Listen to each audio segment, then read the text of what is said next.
everyone, and welcome to the stream. What another race we have just had. I'm joined once again by Jack Pickering. Hello, Jack. How are you? Hello. Yes. A little bit rushed to come up and everything. Last minute, I was here, but yeah. Yeah. No, it was a decent race. Happy to get stuck into it now. It was a very tactical race. That's what I've put here. It was what I put in my report. Like, I couldn't believe how tactical it was, and it was very much like Gunther's Santiago win in in Santiago. That's obviously where it was. I just said the place of the name, where he was fighting with Evans and Da Costa, and he managed to slipstream Da Costa and do all of that sort of stuff to get the win. This time he just stalked Jean-Eric Vergne. What did you think of Gunther's drive? Yeah. No, it was a very good drive from him. Obviously, he dropped the place at the start to Jerome, and then got a pass quickly, and then he had his sights set on Ver. He closed in on Vern really quickly. I was watching it downstairs with my dad, and yeah, we were really surprised about how quickly he was able to close in on Jev, and then also he just hounded him for the entire race, and then made that move with 4 laps to go, and then just made it to the line in time, and I hope that he's able to keep the win, because otherwise there's going to be an even bigger gap to Da Costa when he probably wraps up the title tomorrow. I think he will keep the win because I think he did hit 0 and then he could. Hi, by the way, to everyone in chat so far. Hi, Demon. Hi, Joe. If you're in chat, say hi. Obviously, great to see you. Great to talk. And if you have any questions, please put them in the chat. The race was awesome today, and then obviously we can talk and we can answer your questions. Obviously, it's more fun if you talk. And also, thanks to you, first and foremost. Thanks to the people watching at the moment, and we now are a Twitch affiliate, so you may have noticed that you can subscribe to the channel now. So if you are that way inclined and you want to spend either £5, how much is it to sub? It is £5 a sub, but if you have... Not worth it. Don't tell them that. If you have an Amazon Prime account and you link your Amazon Prime account to your Twitch Prime account, then you can get 1 free Twitch subscription. And you could, if you want to decide to use that on us, you can if you want to. But that is all thanks to you and all the support that you've given us. So I want to say a massive thank you to every single one of you in chat for the support that people have given us Thank you, Chloe, for during giving me this the sub time. yesterday. She's not here, but yeah. We got 54 followers now, so you need 50 followers. Hi, Chris in chat. We're just, saying how amazing you guys are, first and foremost, and obviously making this possible for now becoming a Twitch affiliate. So obviously you would see that subscribe button. If you want to subscribe, you can. You don't have to be, but there's a nice little #1 emote if you're that way inclined. But anyway, let's get back to the race, because that's the important stuff. Because I want to talk about Gunther's attack, but how he approached that race and how unlucky he was. And I want to talk about this decision here. We're coming out of the safety car period, which we will talk about. And I have got the drivers, Sergio Cameras and Colados, and their views on that situation, which we'll talk about in a moment. Good, because I don't know what happened. I do. That's a good thing. Good. So my cat, I'm just going to say about that crash. My cat came, basically, as soon as the accident happened, my cat came in with a bird in its mouth. And so we had to see to that, and so I had no idea what had happened during that little bit under the safety car. So I'm looking forward to finding out how that happened later on. You're a bit unfortunate, but with Gunther, right? So after that safety car period had happened, on the first lap on the restart, he decided to take attack mode, which I think was not a great decision by BMW, because it boxed him straight in, and he was always going to feed back into traffic. It was one of those, like in Formula 1, where they try and stay out and build a gap. And I think that was a situation there where they needed to build a gap, because he fell back into traffic, and if it wasn't for that traffic, he could have overtaken Vergne through the first attack mode phase.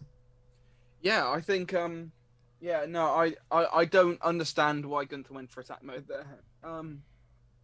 It was clear that he was always going to lose the positions, and he just gets stuck in traffic, and so that's why I was a little bit confused by that. He should have maybe stayed out for another couple more laps, but that's racing at the end of the day. And to be honest, he ended up winning, so doesn't really matter. Gunther hasn't got a penalty, just to let you know. Demon, thank you so much for the host. Look, there's Robin Frijns. He's doing a bit of a pump fist. He was so close to maybe doing a bit more of that pump fist, but thank you so much for hosting, Demon. I really appreciate it. Gunther hasn't, obviously, no penalties have been given out yet. He did obviously finish the last race and was disqualified for not finishing with enough energy, but we obviously don't know. But he didn't, I think personally he crossed the line and he was safe, so I do think he will keep the win. I don't think he'll be under investigation at all for that race, just to put that clear. So then obviously he then stalked, and he was really good at stalking Jean-Eric Verne in that race. And then obviously the attack second mode came, and this time he was so close to doing the undercut, unbelievably close to doing the undercut, because he was marginally ahead for a couple of seconds, and then all of a sudden Verne does the switch back, and then boom, Verne is back in front. I loved that little battle between Gunther and Verne. I thought it was just so captivating to watch them. It was it was a fantastic couple of laps, and yes, that attack mode, Jean-Eric Verne going through, I was like, okay, this is giving it to Gunther, and then straight up the inside, me and Dad were loving it. So yeah. No, it was a good race, but then, Robin Frijns interestingly said, he thought that he wouldn't have had a good amount of energy coming towards the end of that race, because he thought he'd overconsumed at the beginning with his fight with Jerome D'Ambrosio. But obviously he had a lot of energy coming into that race, and, Gunther decided off his own back. The team were like, just hold it steady, you know what to do. It was very, and to use a MotoGP pun, it was a very MotoGP style race, I felt, because it was one of those where you just slit in the slipstream, you wait and you wait. You don't want to overtake just yet, because he's going to overtake you on the next lap. You're just going to overtake and wait and wait and wait, and that's what Gunther was doing. Yeah, it was. Yeah, I see where you're coming from with the MotoGP style race. Maybe one of those where Rossi pounced it right at the end, but yeah, no, I think I agree with what Jack and Dario were saying in commentary, and that had Gunther left it any later, then yeah, no chance. They would have definitely been caught by Robin Frijns, and then Frijns would have won a race, which would have been great for Robin Frijns, but would have been a fantastic run on the final lap. But no, I'm very happy, and I could be Demon, thank you so much for subscribing. Wow, Demon is the first one to subscribe. Thank you so much. I really appreciate that. We really appreciate. Sorry to interrupt you, Jack, there, but that is huge. Demon, that's massive. Thank you so much. That means the world to us. But Jack, I don't have £5 to you. No, well, people sometimes do. You don't have to. As I said, it's for. To be honest, and I plus probably do. And plus you work for the team, so you don't really need to. But anyway, let's go back to the race. Because what I was impressed about with Gunther is that he decided off his own back to make that move. Okay? And he did. And he knew he had to build up that gap, because Robin Frijns in that last lap, right? If he didn't make that move there, Robin Frijns probably gets through and probably wins that race. So I think it was crucial that Gunther, and that's what he said in his post-race interview with Jack and Dario, was that, I knew in my head he was coming. They said he had 1% more, and it wasn't like Marrakesh that they were telling me. It was one of those where I just had to do it, and boom, that's it. He went, he did it. He just about held off Robin Frijns. I think it was I think Robin Frijns will be a fantastic driver. Not Robin Frijns, sorry. Robin Frijns is a fantastic driver, forgive me. But Maximilian Gunther, he's young, he's got a really good head on him. I can see him being like the next Sebastian Buemi, like the little professor, the one who sort of masterminds his victories. Max Gunther has got a very long career ahead of him, and I think the majority of it might be in the FIA Formula E Championship, which is fantastic, because we are going to have these careers. People are going to have long careers in Formula E. When we started, it was always like, okay, F1 rejects and some old people like Jack Villeneuve and Jarno Trulli. They're all gone now, thank God. And thankfully this young guard is coming through, and yeah, so people like Mitch Evans, people like Max Gunther, they're going to have a full career in Formula E. Yes, John Eric Verner's dominated the last couple of years. Yes, Antonio Felix da Costa is going to wrap up the title tomorrow or Wednesday, probably tomorrow. But you can see, like, in the future, these guys are going to be fighting for the championship. Like, even I think even people like Sam Bird. Sam's probably only got maybe another I'd say at least 5 years left in him in Formula E, but I can't see him staying for longer than that. Yeah, so I'm just going to bring in chat very quickly because they've raised some good points. Chris, you're a bit like me. He said that BMW would be the ones that would stop Da Costa's win streak, and he was 100% right, Maximilian Gunther. And I said to my brother yesterday, we were watching the Lyon-Juventus game, and I said, Juventus are going to win 2-1 and Lyon are going to go through. And if I did put £10 on that, I would have been quite a rich boy because that is exactly what happened. So maybe you should have put a bet on that. Yeah, and I said on Wednesday and Thursday's show, BMW won't fight for a win for the rest of this season. They may get the odd podium here and there. But the thing is, I found it was just amazing how, obviously, the different track layout, obviously going into traditional way, and obviously they've got, data for that, and it really did bring people back and forth, because obviously we saw that with qualifying, with Da Costa being in, ninth. Obviously he started 8th because of the freezer's penalty, but I thought that was interesting, just how the field got incredibly close again, apart from obviously Vernon in his Super Pole lap being nearly 5 tenths clear, but I thought that was amazing. So what I want to move on to now with is John Eric Vernon. Actually, let's talk John Eric Vernon, because he had an amazing lap to be 5 tenths clear, and he says after the race, I don't understand what is going on with our car at this precise moment. He said the attack mode, we're losing extra energy. So when we're in attack mode, we're losing more energy, obviously, than we would, which would make sense, right? Because you're running at a higher power usage. But compared to the other teams, he's saying, we are losing so much more than the other teams compared to BMW, for example, in attack mode. And I find that interesting because look at Da Costa's race, right? He came from P9 and finished right behind him, and could have easily have nicked P3, and obviously he's had to go through attack mode. So I don't know what's going on with John Eric Vernon. There seems to be just one problem after the other and one excuse after the other. Well, one thing I'm happy to see Vernon at least on the podium. I think because we've just seen Da Costa trounced in the last couple of days. One thing that I do find fascinating is that on Thursday we said Da Costa has a 68-point lead in the championship. After everything today, Da Costa has a 68-point lead in the championship, despite him not winning the race, despite Max Gunther winning the race. Because Stoff and De Grassi did not have great races, it remains at 68 points. And so, for him, the title's basically won. He can drop 7 points to Gunther tomorrow and win the championship. But yeah, no, I think there is something wrong with Vernon right now. But the thing is, he started to show today that he's getting back to that point. And the thing is, he still led for 90% of that race. It was only the final 4 laps that he didn't. And so, and yes, he started to fall away at the end. But that might have been because of the hotter temperatures that we had this evening. That might have been because, and so that might have had an effect on the battery or the tires.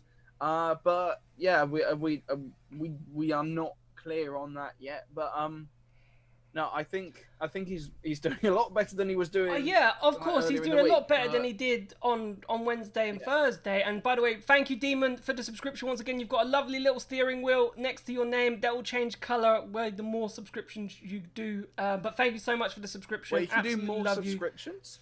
Well, you can renew subscription, so you can become a 2-month subscriber, and then you'll get a different colour steering wheel. So it's £5 a month. Yes, it's £5 a month. That's how it works. So are we getting this £5? And by I mean you. So, well, Formula E-Zone. Yes. It would go into Formula E-Zone's thing, but yes, it would go to me technically because we're there's not like a. There is different tiers, Chris. You are 100% right. There is tier 1, which is £5. Tier 2, which I think is £10, and I think tier 3 is £25, which is a lot. But you'd have to, if people want to if that's the way they want to support us, that's the way they want to support us, and that's amazing to see just anyway. Currently, my cursor is hovering over a thing saying "click to claim a bonus," and that will be the first bonus I've ever got as part of Formula E. Nice. I don't know what that bonus would consist of anyway. But I find it odd, and he says he's problems with attack mode, and I'm not saying this is what I said. I said I'm not saying that he's bottling it, because he's done well lately, but obviously Da Costa was right there, and I just think that is just odd. And he was a bit lost for words in the press conference that we couldn't show you. I wish we could have shown you, because if we would have shown you that, we would have been on stream much earlier, and you could have listened to what John Eric Van had to say. But Da Costa, he said that great race. He was really happy with the car. Complete opposite to Jean-Eric Verne, which I think, when your luck's in and everything's clicking and going your way, you're loving life, and you're like, okay, yeah. He said, though, that, we've lost a little bit with the new minimum tyre pressures, and other teams have caught us up that way, compared to where we were Wednesday, Thursday. But that's what Da Costa said. He's pretty much loving life at the moment, and why wouldn't he be? Yeah. Da Costa, I think, is in the best form of his life. We know that he should have been in Formula One and wasn't. But yeah, no, these last few definitely. Well, I think even since Marrakesh, when he got the pole, dominated and won, and then first race here in Berlin, got pole, dominated and won, and then on Thursday got pole, dominated, then he came second. No, I'm joking, he won. But yeah, no, he is in the best form of his life. But yeah, I think I think because he is in the best form of his life, he will win the championship tomorrow.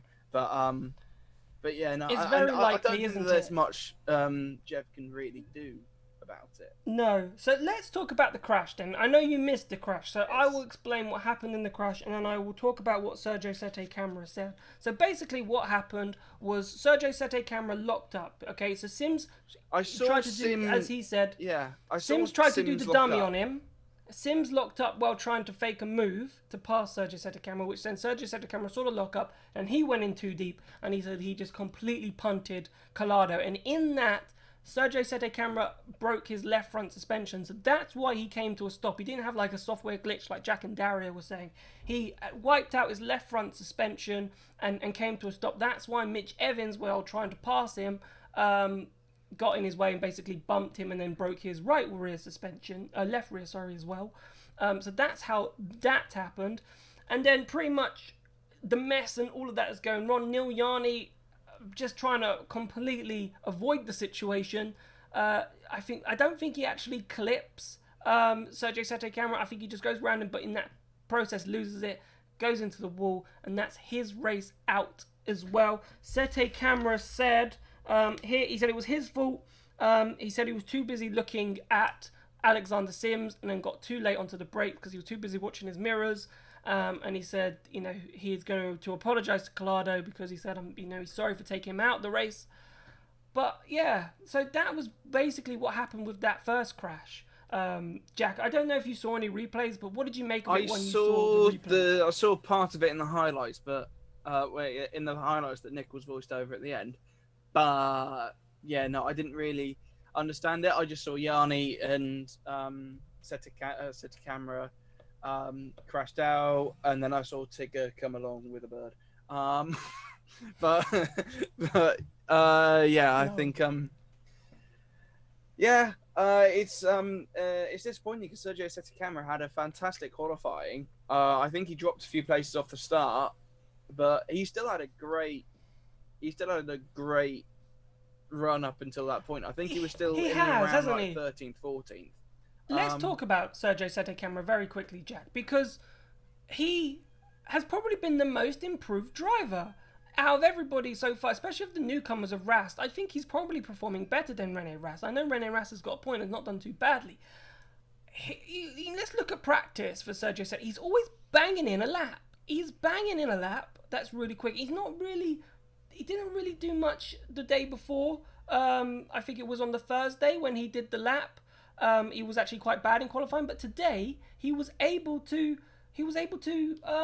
rectify it and put at 12th, and he was 12th in qualifying, which is one of the best qualifying performances for Dragon, and he's not tested the car. He's only had a couple of race days in it. I think he's been excellent in the way he's improved over these last couple of races.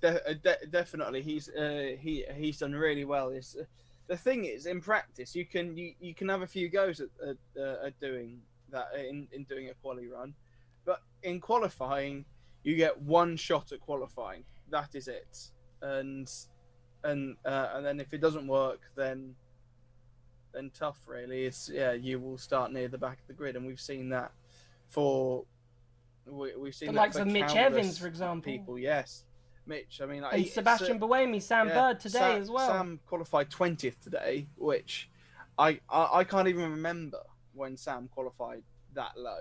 Yes, he's been put to the back of the grid. I think it was in Diriyah. I'm not sure if it was this season or last season. No, it would have been last season because he did really well this season. He won the first race, didn't he? So last season in Diriyah, he got sent to the back of the grid because of an Audi infringement. And so all 4 Audi cars got sent to the back. And by 4, I mean Virgin and Audi. But yeah, no, I can't remember the last time Sam qualified that low. No. But moving back to Sergio, let's just maybe it'd be really interesting to see what chat says as well, because Chris has piped in and said that Sette Camera looks quick and could be similar pace to Gunther and De Vries. I agree, and we shouldn't be really surprised he was close to De Vries in Formula 2. I think what we're surprised about is how quickly, without any testing, like De Vries has obviously done pre-season testing. You know, Sergio Sette Camera's just jumped in that car and has pretty much been learning on the go. So if you're thinking now, if you're at Dragon, and we don't know if Sergio Sette Camera's thinking Formula E long term going into season 7, sorry. So his second, would be a second season after this. You know, do we think Sergio Sette Camera now is probably doing enough potentially to earn a seat at Dragon for next season? 100%. I'm not sure even if Nico Muller's going to be in that second seat in Dragon next season. Yeah, no, Sergio Sette Camera is definite. I am certain that the performances that he showed, I think that's enough to warrant him a seat for next season. But yeah, because we know that the Dragon is far from the best car, and he actually put it in Dragon's best qualifying position of the season today when he put it 12th. So yeah, no, it was a decent job by Sergio Sette Camera, and it's starting to look like maybe Jay Penske might have been not too far off. Oh, we're expecting him to score points. He could. He genuinely from the get-go, though, he said. Which is a bit harsh, considering it would have been his first race, and we wanted him to get points in his first race. But no, his performance today, if he gets to do that again tomorrow and on the final, and in the final 2 races, who knows? He might be able to snag a point. He might be able to, depending on how quick and how quickly he learns. I've just been really impressed with him, and I'm just looking at the wrong part of my script. So let's talk. We've talked the crash. So other driver stuff. That's what I've got here. So let's talk the other crash, because this is also interesting in the race and what Felipe Massa had to say after this. Because obviously, just after, I think it was just before the safety car period with the attack mode, Lucas Di Grassi, who was the big loser during that attack mode phase, before the first safety car came out, took it and then lost 3 places and was fighting with Felipe Massa, tried to overtake him round the outside into turn 1. They collide, and Felipe Massa was not happy. He said, I accept, if the stewards say I am at fault, I'm at fault, right? But he said, I do not understand how in the first race, Lucas Di Grassi can punt out Jean-Eric Vergne and not even be investigated. And he said the problem is with the Formula E stewards is that they are inconsistent. One race you can punt someone out, and this next race you punt someone out by accident and you get penalised for it. And to be fair, it was a tough penalty. It wasn't just a 10-second time penalty, 5-second time penalty. It was a full drive-through penalty, and that's like the harshest penalty that you could give to a driver, apart from a stop-go penalty. Yeah, no. I applaud Felipe for speaking out of that, because if you flash back 3 days, I was very vocal on the Di Grassi Vergne incident, and the fact that he wasn't even investigated for that, I think, is a farce. he should have been slapped with either a 10-second penalty, which would have dropped him out the points, or he should have been given a 10-place grid drop for the following race, which would have meant that he wouldn't have been on the podium. But tough. But yeah, no. Today, I think Massa kind of did. I think it's definitely different because Di Grassi knew what he was doing. Massa just got crossed up on under brakes and then just punted him by accident. I would have probably given that a 5-second time penalty, maybe. But yeah, no, it was. Yeah. Well, it's just. Yeah, I would have probably given them a 5-second time penalty. But Di Grassi Verne, it was just pathetic from Lucas, and he genuinely should have been given a proper penalty for that. And the fact that he hasn't, but Massa did for this, it does make no sense. So yeah, I really applaud Felipe Massa for outspeaking that and saying the correct thing.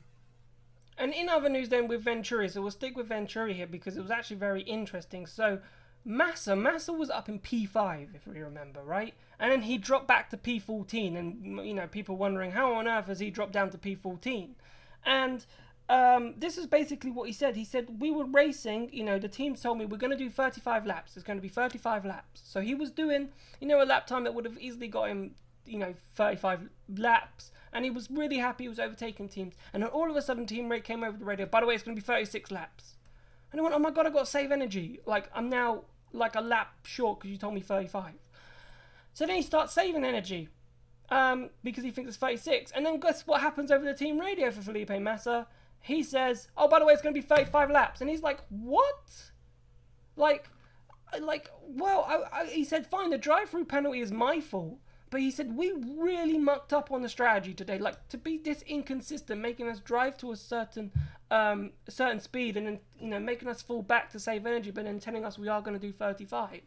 Like, he said, on strategy. And Eduardo Mortara said the exact same thing. He said, the strategy, I don't know, both drivers seem to really have a go at the team today. To say, you know what, we really mucked up the strategy. We could have had a good race today. And he said, and hilariously, Mortara's was the other way round. He was like, I've got 5% more energy than everybody else. Because obviously they've told him to go to 36 laps instead of 35. And he says, well, I was driving slow. And you know, Felipe Massa went on and said, yeah, you know, it was a second difference between 36 laps and 35 was a second difference in lap time. So Venturi, very interestingly, because they're a team that go under the radar a few times and actually can get some good results. You know, they really mucked it up today, Jack. Yeah, no, Felipe to lose because he was running 6th or 7th at the time, and so yeah, no, he obviously he had the drive-through coming, still too harsh, but he had it coming. Yeah, no, he could have easily scored the odd couple points, which he desperately needs because Felipe has only had 1 point scoring position this year, and that was a 9th place. He is bottom few in the championship now. He's like the 2nd or 3rd lowest in terms of people who've scored a point. But yeah, no, I'm not sure if he's in Group 3 or Group 4, but yeah, it's Group 3. Okay, so yeah, he did just snap Felipe Massa. So 3, yeah, but yeah, no, Venturi, they've really mucked that one up. Because Chris is saying from lockdown they look slower. So they look slower than they were before. And remember with the Mercedes powertrain, Jack, they were not doing too badly. Like Mortara was pushing up, trying to get some decent points. And, you know, is in Group 2 for qualifying. And then all of a sudden, like, the speed has just gone, Jack. Yeah. I've just seen this thing called, okay, so, like, we've got channel points. Sorry, I've just noticed that. We have 410 channel points. So I saw it go up by 10. And I clicked the same. Yeah, so it goes up. You're learning Twitch as we I do am Twitch, learning Twitch, yes. 3rd time on. But yeah, no, back to what we were talking about. Maybe Toto and Susie can swap roles for a weekend, just to make it a bit I think that's a bit harsh. bit more exciting at Mercedes, and then Venturi can get further up the field. But actually, no, I would quite like Toto to go to Williams and save them. But so that's for another thing. Just some news on Mercedes very quickly. So Nick de Vries, we'll talk about Mercedes very quickly now. They didn't have the best of race, but Nick de Vries has been given a 10-second time penalty and 1 point on his license, and apparently he has 9 points in total, which I don't know how close that is to a race ban. I didn't realize he had that many penalty points. I suppose from the incident of him pushing his car, he gained a couple. It's 12 for a race ban, so he is close. So he's pretty close, but I think he'll survive. He's for causing a collision, which I can't remember him doing, and he's also been given a reprimand as well for causing a driver of 17 cause contact with car 27, which is Sims at turn 5, driving unnecessarily rough. I think 27 is Sims. 27 Sims, yeah. So Nick de Vries has had a penalty applied to him and a reprimand. So, but let's talk Mercedes. Obviously, Nick de Vries, the pace has been looking good, thinking that he would score points, but I think he was outside the points today. And Van Dorn looks so quick in qualifying, but again, a puncture. Obviously, in that it was a massive battle when D'Ambrosio was holding sort of everybody up, and we'll talk about Mahindra after this and what both drivers had to say after their race. But Mercedes were just like, it's one of those that they could have been a BMW. They could have been a BMW and gone on to really challenge this race, and has ended up going completely the opposite direction. Yeah. Sorry, it's BMW, yeah? No, Mercedes. Mercedes, yeah. No, Mercedes. Mercedes. Van Dorn was Da Costa's closest competitor. He was the one that was supposed to take it all the way.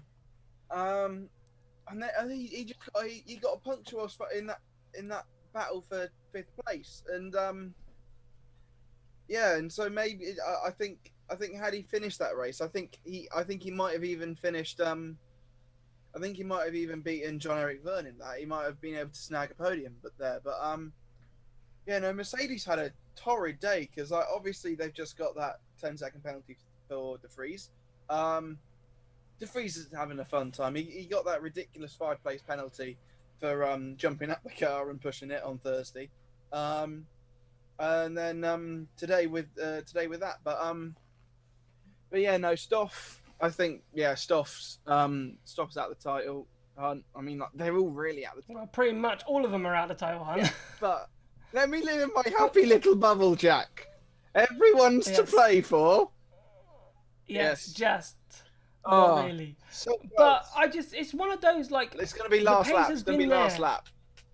The pace has been there for Mercedes, and Nick de Vries, I think, as like we talked about Maximilian Gunther obviously doing really well. I think Nick de Vries' time will come for Mercedes, because that team is getting better and better as every race gets on, and they're making, Van Dorn slightly improving. De Vries has improved dramatically from pre-lockdown to post-lockdown. I don't even know if that's the right turn of phrase. But it'd be interesting to see how Mercedes pick themselves up. I still think they have a chance of winning this race, especially tomorrow in the traditional layout.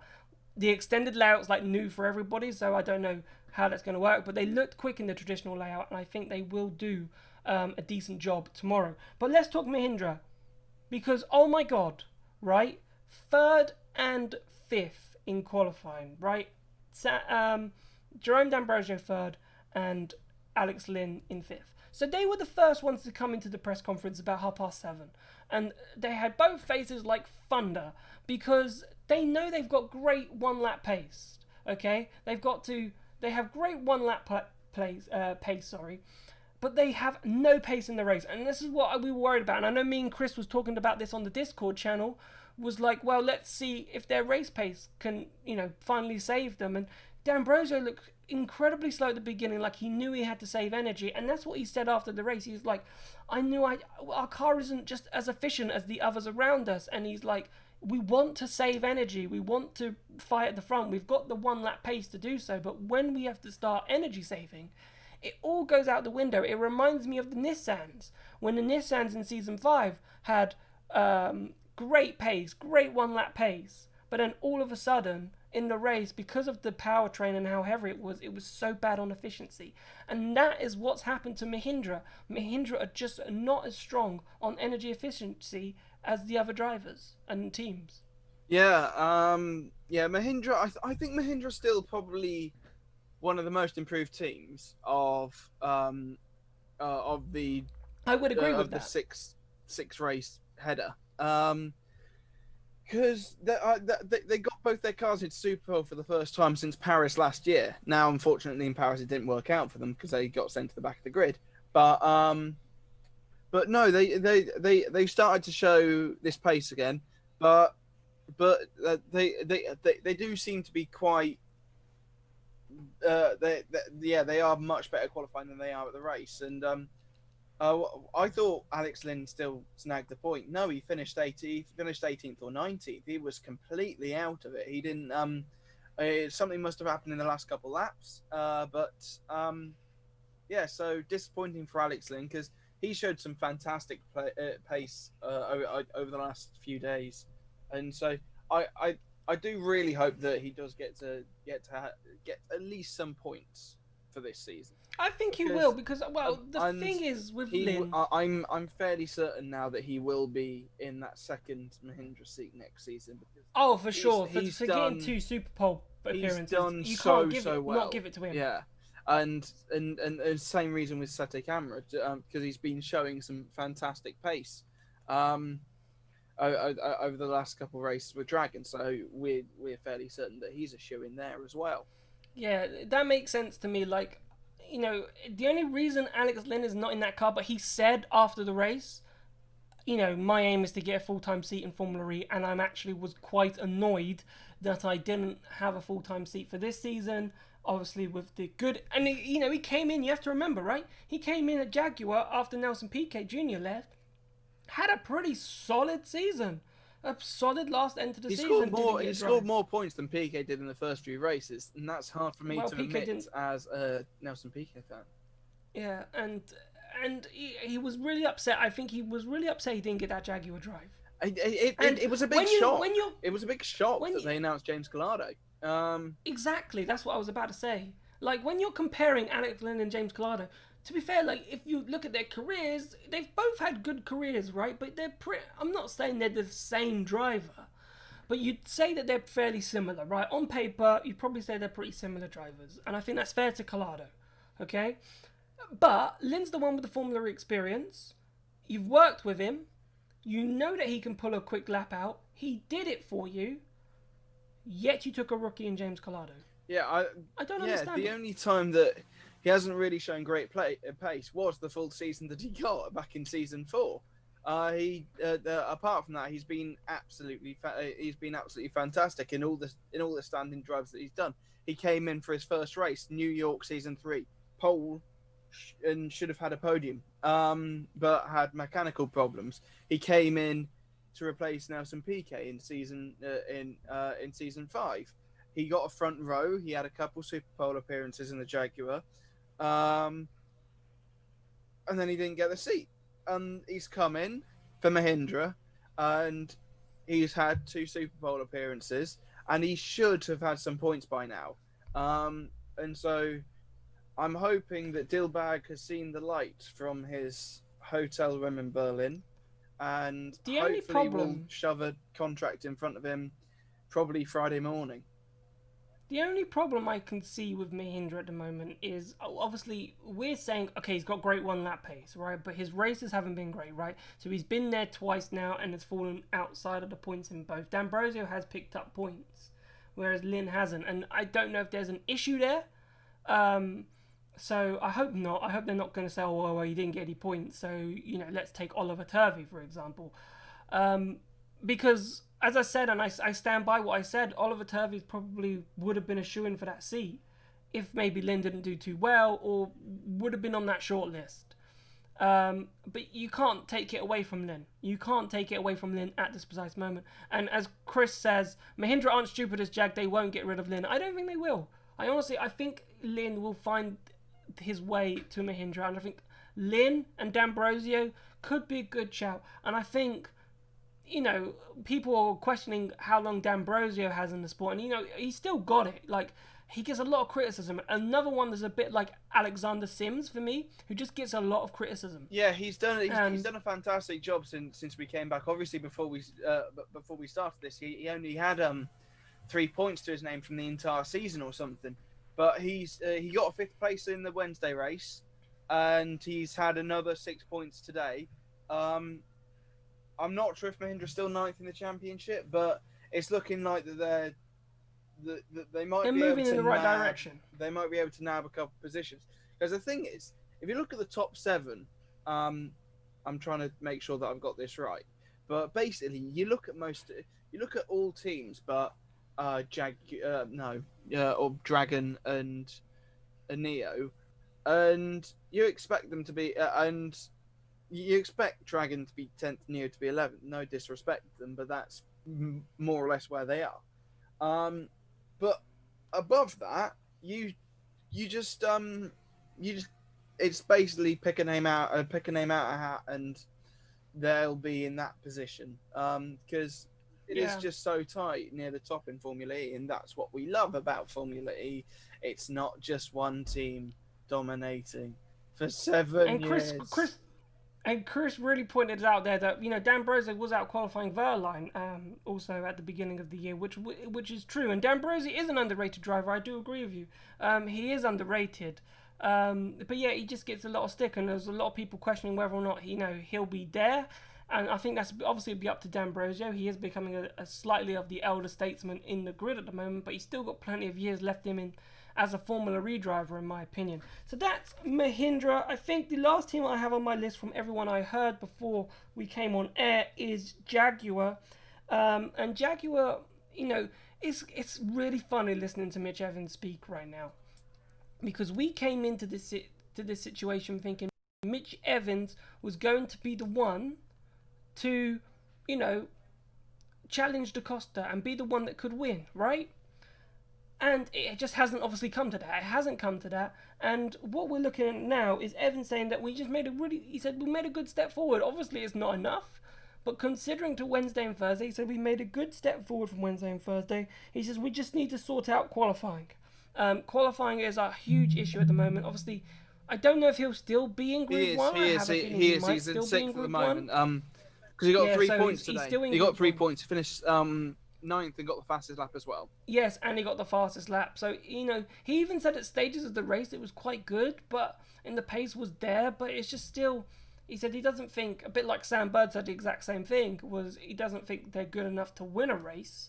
But I just find it astonishing how Jaguar looked like the team that were going to challenge Tech Cheetah, and it just hasn't happened. No, and maybe, and the thing is, Sam Bird's looking, Sam Bird had a terrible day as well. But the amount that Jaguar have kind of come off the steam in Berlin, I think that's put a little bit of worry into Sam Bird's mind as well, because the Virgin's best results over the last few days were a 3rd, a 4th, and a 2nd. 2 of them from Robin Frijns, but obviously the first podium from Sam Bird as well. So Virgin are still there or thereabout, and Jaguar have kind of dropped off a bit. But we'll go into next season, and the order will be jumbled up again, and so we'll have to pick it out of a hat again. But and it'll probably still be incredibly close. Like, they're not miles away, Jaguar. No. You have to remember 6 tenths covered the top 20 in qualifying, and 9 tenths. No, I think it was because Chris put this in the Discord. He put something. 0.934 covered the entire field from Vern to Turvey in group qualifying. 0.927 covered the gap between Bottas and Hulkenberg in P3 in Formula 1 qualifying, which is just absolutely insane, that gap. And for it to be so close, I thought when Daniel Abt went last in after Group 3 and he was 7/10 off, I thought, oh, okay, this might be so close, and I think it was one of the closest qualifying results that we've had in Formula E. That all these teams were all bunched together. No one made any real mistake on their laps. They all put really good laps in. Even Daniel Abt, who I think qualified 21st or 20th or something like that. And I think Turvey made like a tiny mistake, but it was still good enough to go under a second off the guy at the top, which is still I think we call that a success for Neo, unfortunately. I think there's a success for Neo, because remember they're running a Season 5 powertrain. And a Dragon one, so it's not even a good one. And I do seriously hope that Neo get a different powertrain sometime soon. And please. I think that's going to be key for Oliver Turvey. Because if they get a Season 6 powertrain next season, especially if it's a Dragon Season 6 powertrain next season, then I can't. Why would a driver like Oliver Turvey want to hang around? Like, he might as well wait for an opportunity to come up, not waste his time, go and race in WEC for a season, and then when an opportunity comes up at a middle team, you go and apply and you phone up everybody and say, hey, I'm still interested in Formula E, I just can't be asked running at the back of the grid anymore. Yeah. And because someone like Daniel Abt obviously will take that seat at the back or not, because it revitalizes his career. And I know Ed said, and it is true, that Ma has signed for a World Touring Car team, but that doesn't mean he can't race in Formula E, because obviously we see plenty, and Ma said that he has a contract for next season. So on that basis, at the moment you're expecting it to be Ma and Turvey. Yeah. But unless Turvey decides to say bye and I'm not going to do this anymore, but if Neo, right, get a powertrain, let's say they get an Audi powertrain, if they get a DS powertrain, I'm putting a couple quid on Turvey to win in Santiago. Genuinely. Yeah, start of the season, I'd have a feeling with this powertrain that they're using right now, I reckon Turvey could win in Santiago at the start of season 7. But they just need to buy a different powertrain. If they buy a top season 6 powertrain, sure, that's fine. If they get a season 7 powertrain, then that is perfect for them. However, if they get a Season 6 powertrain from Dragon or... Dragon... Mahindra... Maybe even Mahindra, I think that would shove them a little bit further up. But they'll just be languishing behind again. If they do get a top Season 6 one, they'll be in it at the start of the season. Yes, they'll fall behind, but especially as they'd have to use it for 2 years. And I think that's one of the main things, because... whatever powertrain they use next year, they have to use for the year after. So, if I were there, it's going to be interesting. I'd get on the phone to DS or BMW or whoever, just be like, "Oh, can we have your powertrain for next year?" Because it's at a fixed price and they can buy it, and that could really turn Neo's fortunes around. And I think if they buy, to be honest with you, I think if they buy any Season 6 powertrain, they're still going to be towards the back, because it's last year's technology. If they steal a Season 7, well, not steal, but get a decent Season 7 powertrain, and if you put Turvey and Abt at that wheel, then I think you've got a solid team there that could actually do some damage, and it'd be good, and it'd also be quite amazing in how competitive Formula E would be in keeping it competitive by, a team being able to buy a powertrain that's actually half decent and can actually push their way forward. But then I don't know, I think this is a topic for another day, is would someone like a Nissan Edams or Nissan, a Mahindra, who are quite, independent and building their own powertrain, and Ventura, obviously Venturi switched to become a customer team. Yeah. Would those teams, I think, switch? Because it's like, well, if Neo can just buy a DS and all of a sudden be the 3rd quickest car, for example. This is turning into very Racing Point Mercedes, isn't it? Yeah, but it has. I feel like it has the potential. I feel like this is an FEZ show. Do that so you can't see what team logo that I'm wearing. Yeah, well, we've seen it throughout the whole show, Jack. Next But one in the draw. you know, so it's one of those, and I think it could be a really interesting dilemma, and I would be interested to see what Formula E teams, and I think I might put that to some team principals if we get the opportunity to soon. But I think, Jack, unless there's anything else that you need to add from anyone that said anything on your end while you've been listening while the show's been on, I think that pretty much wraps up the race coverage. Yeah, I think it does. Good. So there's nothing more to add. Excellent. I want to say a massive thank you to everyone in chat. We're not